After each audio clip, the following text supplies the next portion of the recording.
But my message to all of the leaders and investors with us today, and they are the best in the world, is very simple. Under the Trump administration, America is back and America is open for business. And America is actually stronger than it's ever been before, ever.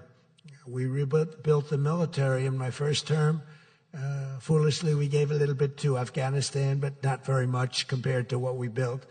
But now we're building it at levels that we've never done before. And in addition to that, we're sending a lot out to our allies, and we're making it possible for them to get it. I want those companies to build more plants, to build it faster. We want them to build it faster. The biggest problem we have is we have a backlog because it's so good. Every country wants our missiles, our jets. They want everything we have, and we got to go faster. We just have a new plane, the F-47. It won a very strong competition. It's the newest, and that was won by Boeing. By the way, Boeing is doing an amazing job of coming back. Kelly is doing a great job. They're really moving, and it's really great to see. But they won the competition for the jet fighter, and they say it reaches levels that has never been reached, both in terms of stealth and speed and everything else that they go by. So they're just completing their factory, and they've already started work on the F-47. How did that number get chosen? I don't know, but I didn't pick it. I did not pick it. It was said, "Sir, we'd like to present you with the F-47. I said, "That's an unusual number. How did you pick that number?" After 4 years of economic nightmares under the previous regime, sleepy Joe Biden, he's a sleepy guy, wasn't he? Think he would have been here today? I don't think so. Americans have rejected the failed, and they were really failed, far left models that you were looking at of high taxes and massive spending, soaring costs, crushing regulations, and trillions of dollars in green new scams. Everything was a new scam. Green, green, green. Look, I'm all for environmental everything. I'm all for climate change. You know, they have a new word, climate change. It used to be global warming. It's global warming. Well, that didn't work. It started coming down. They did the global cooling thing. Then they just said, we can't keep up with this. It's too much. So we'll go, perfect words, climate change. They're covered. If it rains, if it snows, if it's warm, it's climate change is destroying the world. Remember? The world was supposed to have been gone 2 years ago. They gave us 12 years, Howard, to live, right? 12 years. That was 14 years ago. The world was going to burn up, but it got actually much cooler. These people, it's a little conspiracy out there. We have to investigate them immediately. They probably are being investigated. Their policies punished success, rewarded failure, and produced disaster, including the worst inflation in our country's history. We had the worst inflation in history, and now we have a beautiful normal inflation. It's going to come down over the next few months a little bit more, but we have a nice normal inflation. We had the highest inflation in the history of our country. 9 months ago, our country was dead, but now America is the hottest country anywhere in the world. We're the hottest country. I don't care what country you're with. America is the hottest country considered, and we did this in a period of 9 months. We're a little longer than that, but it took me about 2 weeks to get started. We're rewarding those who build and create, invent, and invest in the USA. And you know, I call it the great, big, beautiful bill. It's the biggest bill ever passed in the history of Congress. And Scott and I and all of us, we sat down and we said, let's do it, along with the Speaker and John Thune and everybody, said, let's do it all in one bill. And a lot of people were they said, you'll never get it approved. And we didn't have a huge majority. We had a huge presidential win. We won everything. We won all 7 swing states. We won the popular vote by millions. We won everything. But the one thing, we won one, it's called districts. The country has districts. And we won in terms of districts 2,750 to 550. And that's why when you see the map of the election, it's the whole country, it's all red.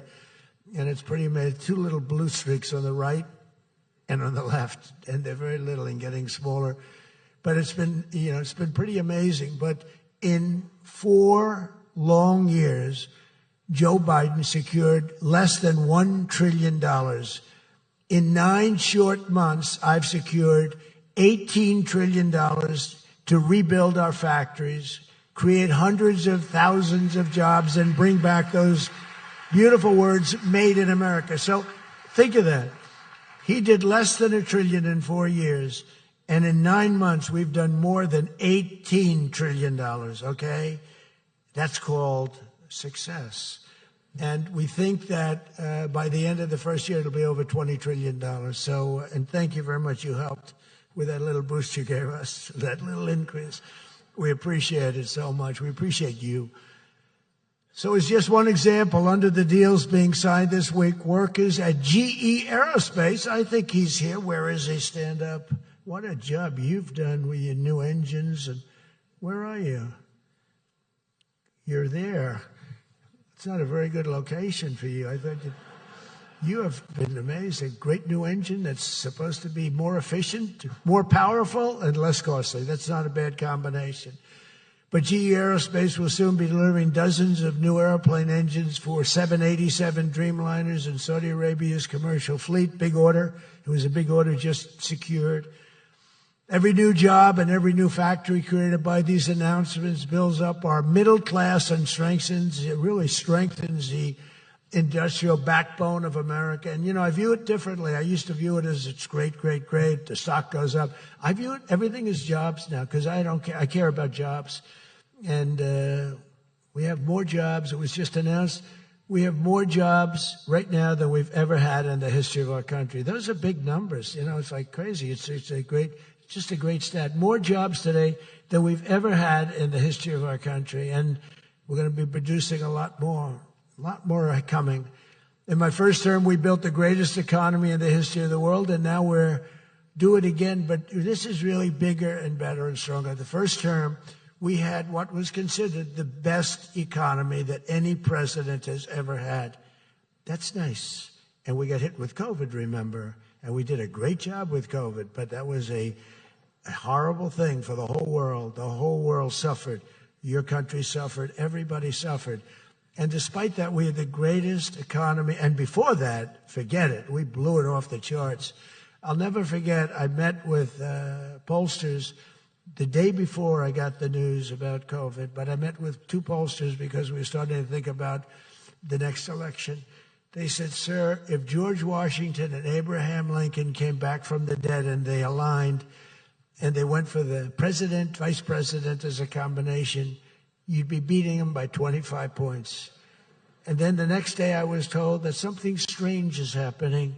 There's a lot of death being reported in a certain country. I won't tell you which one because that country is well represented here, but you know which one.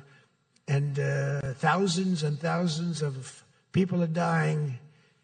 And I said, that's strange. What would that be? And it turned out to be a disaster for the world. There's, nothing has been seen like that since 1917.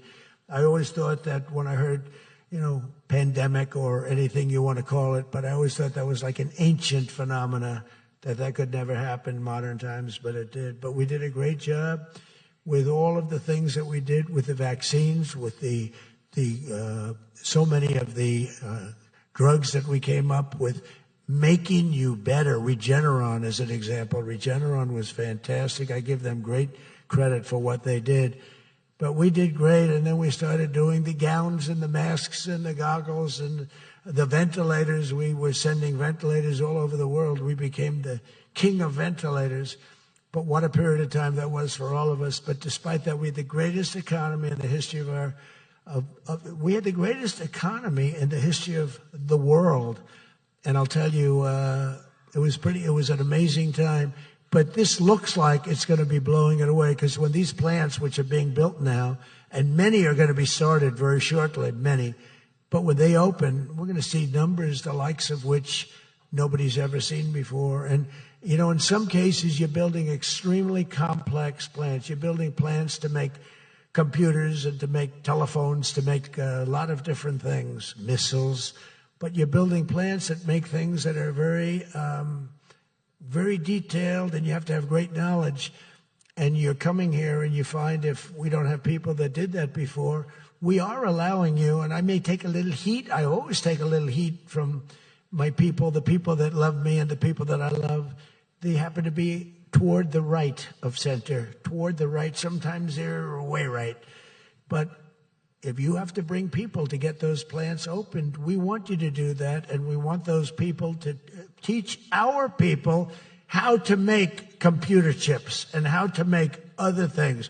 You can't come in, and I'm explaining, you can't come in, open up a massive computer chip factory for billions and billions of dollars like is being done in Arizona and think you're going to hire people off an unemployment line to run it.